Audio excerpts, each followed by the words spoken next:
and welcome to This is Metal with Tom Collier. My name is Jason J. Rock Houston. Today, our guest today is Carl Canedy, who's a mutual friend of mine and Tom, of course, legendary drummer from the Roz, and he's done a lot of other side projects. He's produced Anthrax in their early part of their career, so we may get into some of that. So, Carl, welcome to the show, and what are you currently working on as we speak now? Thanks for having me. And I just want to say, just so we get it straight, I did shower today, and I did put on cologne for this interview. I can smell that. Like, you look good. Yeah, you look good. Yeah, yeah. I don't smell like the usual goat scent that I usually have. So working on a lot of stuff. I've got a lot of stuff going on, and I haven't been able to talk about it quite yet, but I can talk about it a little bit. So. Okay. The first thing is that I'm now in the second phase of editing my autobiography. Yep. So, Yep. so shortly it will go to the publisher for a final edit with an attorney to make sure I don't get my ass sued. There you go. And, that's important. Yeah. Because you're telling stories. I mean, I've got 43 albums I've worked on, and a lot of bands, a lot of musicians, and a lot of projects, and so there are a lot of stories. I just want to make sure that I don't have any legal loopholes. There you go. But so that's really getting close to being done. In fact, Tom, do we have anything from you yet? Because we're wrapping up the quotes. You said he was going to, the publisher was going to get hold of me. Yep, I will have him do that because we're trying to wrap that now. We're going to be on the phase of photos, which we have a lot of, but finalizing the photos. Hey, just no stories about held hostage in that book, okay? Or Tom Collier. Well, there's some. You might want to edit them out. I'll let you review it. I'll give you a final edit on it. The other thing, I've got a side project, which is not a Canedy project, but it started as a Canedy, like another Canedy album. And we're not going to call it that, I don't think. We'll see where it winds up. We've got about 6 songs. It's more progressive, and it's some really great stuff. It's with the same singer, Mike Santerciero, from the Canedy band, and also John Hahn on guitar and bass player yet to be revealed. And but that's we're 6 songs in. The song, we have more songs in being written, but we have 6 songs that are complete, and we're excited about those. And then we just finished, the first Rod's video. The album is complete, mixed by Chris Collier, and but I can't announce it yet until the label does. Sure. But we're very excited about the album, and like every band says, this is the best album we've ever done. But I think it's a pretty freaking good album. As a Rod's album goes, it's one of our better ones, if not the best. Nice. Carl, last time I talked to you, I think we talked a little bit about this. I mean, I got to tip it to you guys in the Roz, because you're at a point in your career where, like a lot of veteran acts, you could kind of just say, we're just going to live on our catalog of music. But I dig the fact that you guys are still out there pumping out new music. Thank you. And we've already started the next album. We're like 4 songs in on the next album. Yeah. So. Yeah, wow. And let me ask you about the book. I'm assuming that it's coming out sometime next year?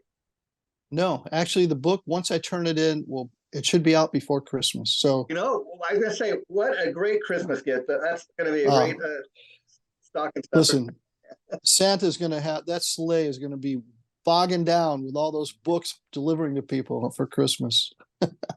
Yeah, and Roz is one of those bands. You guys are legendary. You've been around for years, but a lot of people may not even know the band's still around. And on that front, one thing I recently got was this movie. Of course, your bandmate David is in it because he was Ronnie's cousin. Have you guys ever thought about putting out a documentary or movie on the band's career like that? That's a really good question. I don't know about a film documentary, because unless you're financing it, they're expensive. Yeah, Tom, you can finance. Tom's got a lot of money. Tom can finance it for us. Sure. We'll do it. No problem. It's only money. Yeah. If you look the camera a little higher, you can see the big bag of gold behind it. Carl, did you hear? Carl, did you hear? He's the president of a record company now. He's right. So there you go. Sure. So you can sign the rods for the next album. No problem. Now, but we now, have we are talking about doing. We have another book in the works, and we also are talking about doing a whole history of the rods. So that would writing, be doing a great. book on that. Yeah, I think it would Wow. be kind of cool. And so we'll see. This was actually quite an adventure for me. This has been all in all, because it's taken a lot of time. I've been busy with other things and so on. But this has been like a 2-year journey almost to Wow. get this done. Yeah, it's a lot of, I thought I'd be done with it like 2 seconds, just dictate it all. I remember all these stories and dictated it. But as time went on, it took time, and it was emotional because you're starting from the beginning of your life, and you don't want to dwell on it, but you also want to tell that story, because that story, that part of the story, that piece is the whole basis for where everything goes. So you really need to lay that groundwork. And it took time. It was emotional. A lot of things happened in the course of doing the book that were revelations, and just so it took time, and it's been a journey. Now the rods will not be like that. That'll be pretty easy to knock out. But this was interesting. It was really great memories and some rough ones, and it was way more than I expected. And I guess I didn't expect it to be difficult or trying in any way or challenging, and it was all of that.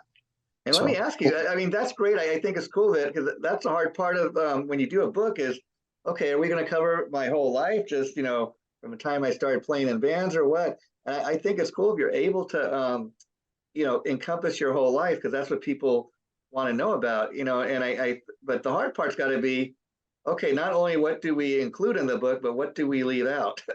and that's where we are now. We are paring down, because I don't know what, like they do, the publisher, my editor, and the publishing company, they're like word count. So Yeah. for me, I don't care about the word count. Like, what the hell is that?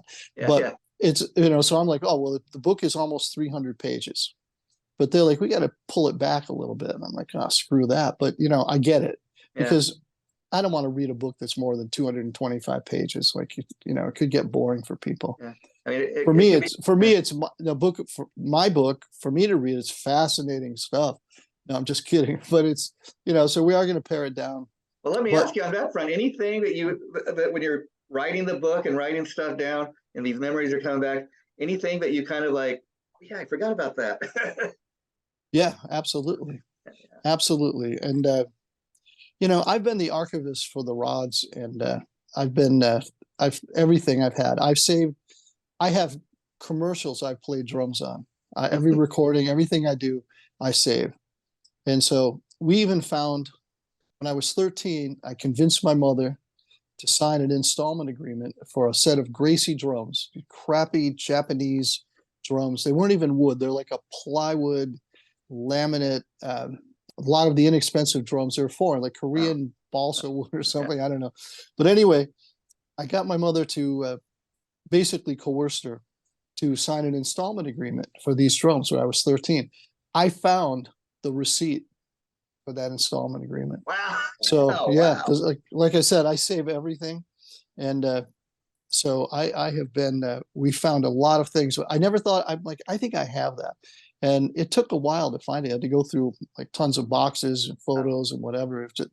But that's one thing, so there's a lot of things that I was surprised, and and going back in reliving stories. And the other thing is, when people, just like we're asking Tom to share some input on his working with me and us working together, it is the revelations other people have, which was very surprising. I didn't read that. Like, when I've only now, as I'm going through the book, and I skimmed through it, because what my thing with the book was, I'm going to not edit anything that people have as commentary. I don't care, good, bad, or indifferent. Yeah, Whatever yeah. they say, even if they're dicks, I don't care. It doesn't Yeah. matter. No, but it's I didn't want to edit it, so I actually never read it, and only now am I reading some of these things. And there's been some very kind things, which I'm really surprised at, quite honestly, because I've been, as a producer, I can be really tough. Yeah, It's got to be right, and if you're not cutting it, then we have to find a way to make it work. That's the way it is. It's not personal. It's not trying to be tough on anybody. It's just, if you ask me to produce, then that's what I'm going to try to do, get you the best possible product. Hey, a great example of that, Carl, is like I'll tell people, I'm a huge Alice Cooper fan, but you'll probably be surprised. You go back and listen to the very first two Alice Cooper albums. They almost sound like like a psychedelic rock band. But then when he starts working with Bob Ezrin, the third Bob album, Ezrin. Love It to Death, he found his sound. That's what a great producer does. Yeah, I agree. Try to dial it in for the band and what's right for the band, and so anyway, it's really interesting, and people's commentary have been very kind and very interesting. But when I first started this book, my editor would transcribe what I said, and so I read the first paragraph, which I think it was on page 1, and it was half a page. Yeah. I read that first half a page. I didn't read anything until just a few weeks ago, because I was really worried that it would change my dialogue. I would begin to write the way I think it should be read, and then I would talk like this. And it would be stilted, and it would be predictable and just uncomfortable. And so I just said, I'm not reading anything. And it's been a few months of going back because some things weren't right, which I could have caught in the beginning. Yeah. And so then we had to go back and, I had to retell the story and so on. So it's been, that took a little bit of time, but was worth it, because I think if I had read it in the beginning, it would have made me very uncomfortable, which it did. When I first read the page, I thought, done, shutting it down. Well, what an interesting process, to go through and re-look at your life, and retell the story to your fans. I'm going to throw it to you, Tom, because you and Carl are longtime friends, and you shared with me that he's played with Held Hostage on an occasion or two. So talk a little bit about your friendship and how you guys first met. Well, I actually met Carl back in the late 70s, beginning of the 80s. I was a huge Rods fan. Wherever they played, we used to go down. It was the arcade in Ithaca. Is that where you guys used to play? Wow, arcade, unbelievable! I used to go every time. We would take a carload of people down there, and we'd be up front screaming for the Rods and trying to get them to notice us. And then, like 30 years later, I get to play with the guy. And I used to be Pete for us, so it's like a dream come true. And then we became good friends. I had great times playing with Held Hostage when I would sub.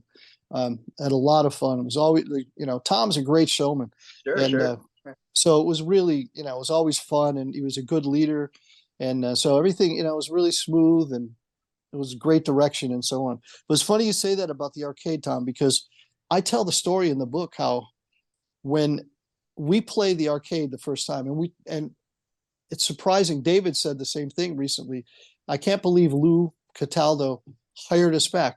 First time we played, we had the 18 subs. I don't know if you guys had that back in the day, right? So we had flash pots. And so we would have an intro tape, and we had our sound people. They didn't know anything. They were road crew, but they were just people who helped carry equipment, and they stand behind the board, and they didn't know what was going on. So they leave the mics on. So this happened about 4 times before we figured it out, but the intro would play, and then it would be boom, and it would blow our subs. So that happened every time. But when we played the first couple of times we played the arcade, the place emptied out till it was just girlfriends and road crew. First 2 times we played, it was so bad. And I went outside, and this guy, Drew, who had known me from playing with the Dean Brothers for a period of time, and like my drumming with the Dean Brothers, it's like he was drunk, and he's leaning against the wall, and he goes, dude, why are you playing this shit? It's horrible, man. You're never going to go anywhere, man. They suck. Oh my God, man, you're ruining your career. And there's this guy leaning against the wall. He's kind of squatting and leaning, keep holding up the wall, shit-faced. Can I say shit-faced? Shit-faced. Yeah, sure. Yeah. And I stopped for a minute, and I thought, wow, maybe I shouldn't be I love playing with this band. I love what we're doing, but maybe he's right. And then I looked at him, this guy's like ready to pee himself, so drunk. I'm going to listen to this guy about anything. So that was the end of it. But yeah, I can't believe you guys came to the arcade, Tom. We used to all come down there to the arcade. That was like, we'd find out you guys were playing, and we would just get carloads of people. We'd fly down there. It was about maybe 90-minute drive for us, but we went down there. Yeah, it was a drive. We always got one designated driver, 2 actually. We take 2 carloads so we could all get shit-faced and scream for the Rods. We were always trying to get up front to see you guys. It was great. Well, loved it. Can't thank you enough, because the crowds did build after a while, and that was obviously your doing. Yeah, your doing. Thank you. But it's been great. I really enjoyed working with Tom and the band, and it's been great in the studio as well. as well, and live. And that, Freddie, the first experience I had with our bass player in the Rods, Freddie Villana, was when Tom hired him to sit in, and we played. I don't remember where it was. It was a cool little club, but that was the first time. Then we played the State Fair afterwards, New York State Fair. Yeah, it was the first time I'd played with Freddie, and we clicked perfectly. It was so great. So yeah, let me ask you, Tom. Like when he was playing with you with Held Hostage, a lot of, I'm sure, the people come to see Held Hostage not knowing that Carl Canedy is going to be on the drums. So what was the reaction like when you introduced him that night? Everybody loved it. And I'll tell you, the biggest reaction I thought we got was when we played California, the Metal Allegiance show, when people realized it was Carl back there on the drums, because he knew everybody there, right? He recorded a lot. Yeah, I knew all a bunch of people, but they're all like, and people going, "Hey, is that Carl Canedy in there?" I said, "Yeah, he drums with you guys. Yeah, he came out to drum with us." But it was really cool. But everybody loved it. And he always did an incredible drum solo. That's what everybody waited for, and he still does. I just seen the Rods. When you guys were in Syracuse last month, a few months ago, I went up and seen him. But yeah, it was a really great feeling, and the guy's an icon. I mean, he's an icon, and they've played with so many bands. I mean, I remember seeing him was Iron Maiden. You guys were with in Utica. Was it Utica? I seen you guys. I'm thinking I went to Utica Auditorium. You guys were playing with Iron Maiden. We played with Iron. Well, we did a whole tour with Iron Maiden in Europe, in England. But I think we played the Palladium with Iron Maiden. Okay, but we played Ozzy and Def Leppard. Ozzy Osbourne. That's who it was. Ozzy. And with Rainbow, when Joe Lynn Turner was singing too, I thought, didn't you get to do some shows with him? We did shows with them. Yeah, we did like Myrtle Beach, and we did Washington D.C. That was the first time I'm playing my drums, and I see this huge TV in the back. It's like projection TV. First time I'd ever seen that, and I'm playing, and I'm like, wow, look at that! Like watching myself play drums, from this huge screen behind me. I was probably making mistake after mistake. But well, here's the one thing I'd like to say too is when we did a show with Joe Lynn Turner, because Joe sang on the CD and actually Carl produced it. Yeah. Joe got there and I said to him, do you remember Carl Kennedy? He goes, Carl Kennedy's here? He goes, of course I remember him. I said, well, he's drumming with us tonight. Where is he? He's like shoving him. I gotta go see Carl, remember? He ran up there. He was great. Ran up and gave me a big hug. He's such a great guy. Yep. That was a fun show too. We did some really good shows. So had some good times. Yeah. I'll tell you, Tom's been cranking out these two albums. I can't wait to hear the new one. He's cranking out great music. Thank you. I'm looking forward to the new Rods album too. I'm excited for that. I can't wait to hear it. And I was so happy to see you guys up there. And you know what? Freddie fit right in perfect with you guys. I mean, I seen Gary play 100 times with you guys, but Freddie just stepped right in. There was no let up, and a great stage show, everying. I was so happy I went to that show. And Tom, I think Freddie's so young, but he kind of gives the band kind of, that little bit of fresh blood, if you know what I mean. Yeah, no, he's a great player. Great player. Well, Freddie was with Quiet Riot and Dee Snider's Widowmakers too before them guys. Wow. Yeah, so he's been around for a while. Somebody asked our tour manager, "What's it like, with Freddie in the band?"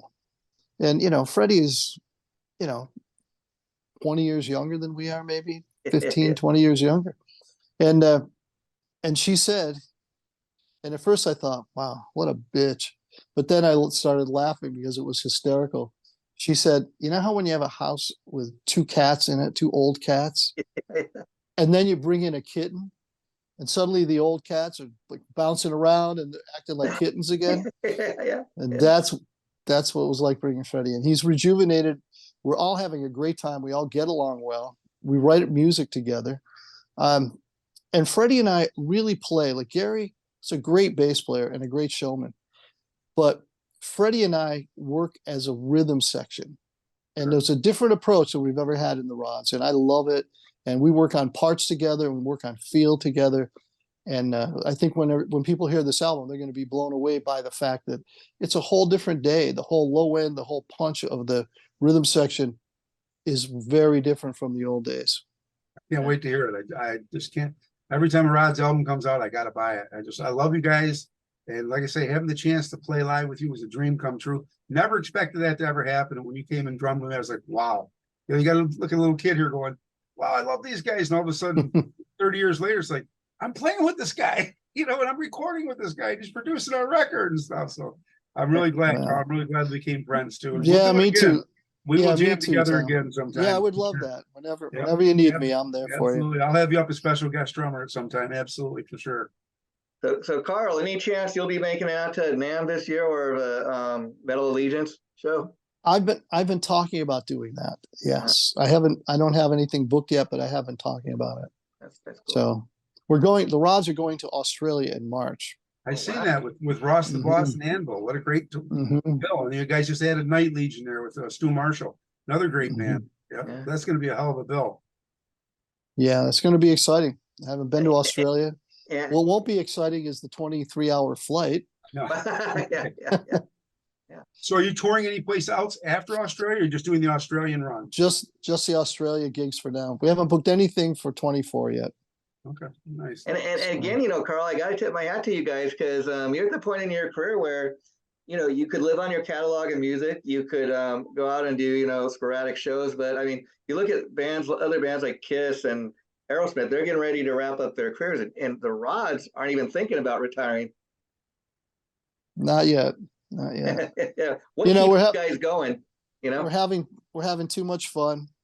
And as long as we can keep the music growing, improving and, keep true to ourselves, which is one thing we've done all along. If you listen to the first Rods album through our whole catalog, we didn't really chase it too much. I think on the Hollywood album, David and I had some songs that were really meant for a better singer, which we brought in. But overall, the Rods albums really have stayed true to what the band was when we first started. And I think this album is no different, no exception. So as long as we can do it, if we can get another album in, and who knows, look at the Stones. I just saw them in an interview, and they're older than we are, and they were looking good and still out there playing. Yeah, I heard somebody on TV talking about that, saying, Mick Jagger, if you think about it, he's the same age as Joe Biden, but look at Mick Jagger and make the comparison. Right? Yeah. Joe Biden's not running around the stage doing the whole horns thing. He's barely making it to the podium sometimes. Yeah, there's that. But wow, it's just always great to be talking to you, Carl. Now, Tom, do you have any other stories that you could share with knowing Carl through the years? Anything, any fun time, really? I do have stories I can't share. No, I'm kidding. Okay. Right, I would have to say we had a great time, and I would have to say that I watched Carl closely when he was producing our album. And I always wanted to do that. And Carl will tell you, I'm a sponge. I would ask him questions all the time. And that's what really made me a producer, was someone like him, following his lead and watching what he did and the things he did. And it was just, he wanted perfection, and that's what he strived for, and he gets it. And he showed me so much. And I tell him all the time, he made me a better player. He made me a better producer. He made me much better at everything. I really enjoyed it. And I can't thank you enough, Carl, for that. I'm glad I get to thank you on the air. I appreciate you saying that. But, the reality is, you may have seen some things and you maybe emulated them, but you're the one who did it. Nobody led you by the hand. You looked at it and, like you said, a sponge, and then you went off on your own and you made it happen. So I give you kudos as well. And I got to ask you, Carl, what was it like getting a chance to work with a singer like Tim Owens, when you produced Held Hostage? I didn't work with Tim. Oh, you didn't? Okay. So no. We did Joe Lynn Turner. Joe Lynn Turner. Mm-hmm. Joe Lynn Turner. Oh, right. Okay. Yeah. Okay. Yeah. And speaking of Rainbow, for people who don't realize, Elf was actually like the first kind of version of Ritchie Blackmore's Rainbow. I was curious, what was the year when you first hooked up with David Rock Feinstein? I'm asking because I'm curious if you were like aware of Elf back in the day, or did you were aware when I you was.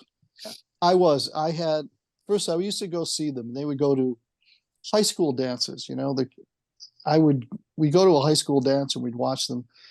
And that was back when people went to a high school dance and they actually danced.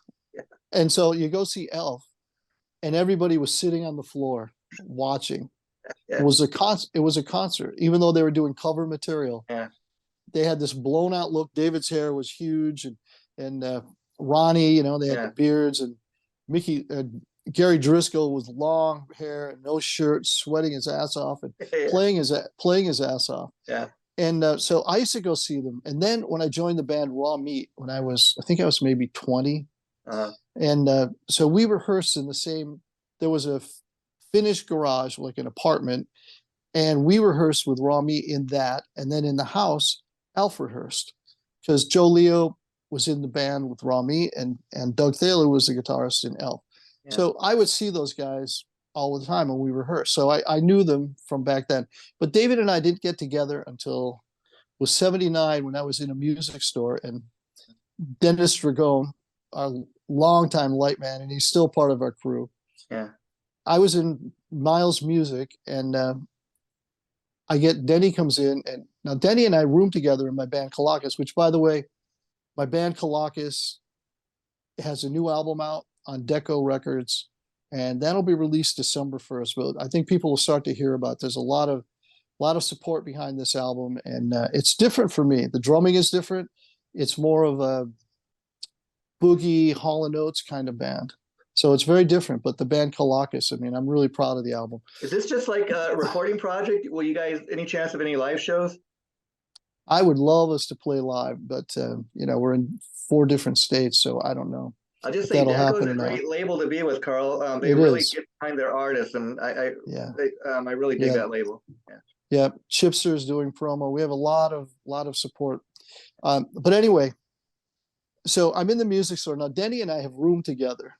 And Denny and I have stories that definitely can't be told, just like Tom and I do. But we have, so Denny and I have known each other for years. We roomed together on the road with Colossus. So Denny comes in and he says to me, Mr. Feinstein and Mr. DeMeo would like to speak with you outside. I was like, what? Like, Denny, what's that about, Denny? Like, come on, we've roomed together for years, and now Mr. Feinstein and Mr. DeMeo would. So anyway, I go outside and I sit in the back of the car, and they turn around and Joey gives me the finger. Do you want to continue to play with boys, or do you want to play with real men? And so, what would your answer be? I want to play with real men, of course. So I want to play with boys. Yeah. So that's how it started. We had a short-lived group because David and Joey had been involved in Thunder, and Colossus had actually played some shows with them, opened for them. Wow, and so that was short-lived, and that's how David and I decided to continue on and start the Rods. Wow. So since 79. Wow, that's amazing. Yeah. Mm-hmm. So we're on the 44th year of knowing each other. And did you guys ever toy with the idea, hey, why don't we throw in like an Elf tune or something? We actually did. On the first album, we started recording right away because David and I had material, and we would spend part of our day in the morning. We would go to Alfonso Music, and up in the back room, the attic, that had no air conditioning and no heat. Yeah. But we do the winter and summer, so freezing in the winter and sweltering in the summer. But that's what we did. We go there at 10 a.m. We rehearse till maybe 1. We go back to my place in the garage, and we build equipment, which David still has some of the cabinets. Up until recently, I had my 412s, which were 2 columns for my drums, and I'd hang the gong between it. And so we built all those cabinets back then. And I had a little screen, and we silk screen T-shirts that were like the crappiest quality, and and some of them were like powder blue. You imagine the Rods having a powder blue collector's items now, I bet, right? They probably have fallen apart long ago. But anyway, that's how we started doing it, and it was we started recording with Chris Bubach, who did the first Metallica album. Wow. And my best friend Greg, that's his brother, and I've been a family friend, and Chris went to Fredonia recording program, and so he brought us in, and one of the songs we did, we were looking for material, and we were playing it live, and we recorded Sit Down Honey, and it was on the Rock Hard album. It was on our first album, which was Rock Hard, and Sit Down Honey is on that. And we also did Hoochie Coochie Lady, but I don't know if we recorded Hoochie Coochie Lady, but we did record Sit Down Honey. And it's out there somewhere. Yeah, I will just say, Carl, I love the background there, and that's kind of that's like a sample of your career, your history of all the albums you worked on. I imagine that's just a small sample of what we'll see in the book. It is a small sample. Been a lot of material. Well, and Carl, I have to say, it's been great too. Tom and I would like to thank you for coming on This Is Metal. You're always welcome, and I'm thinking after the book comes out and we're able to take a look at it, we'd love to have you come back maybe in January, early next year, and talk specifically about the book and help you promote it even more. Okay. I really appreciate that. And by then I'll be ready for another shower. And so I'll be prepared to come on the show. You're a road warrior, right? That's what you do, right? Carl, great seeing you. Great seeing you. You Thanks for too, being on the Tom. show, man. I'm glad. Hopefully we'll We'll let see. you know when the interview goes up, probably about 3 or 4 weeks, because we got other Oh, stuff good. to post first. But this is great fun interview. Let's keep in touch, okay? You got it. And Tom, hopefully I'll see you in person soon. You will. And thank you, Jace. Take care. Okay. Bye-bye. Take care.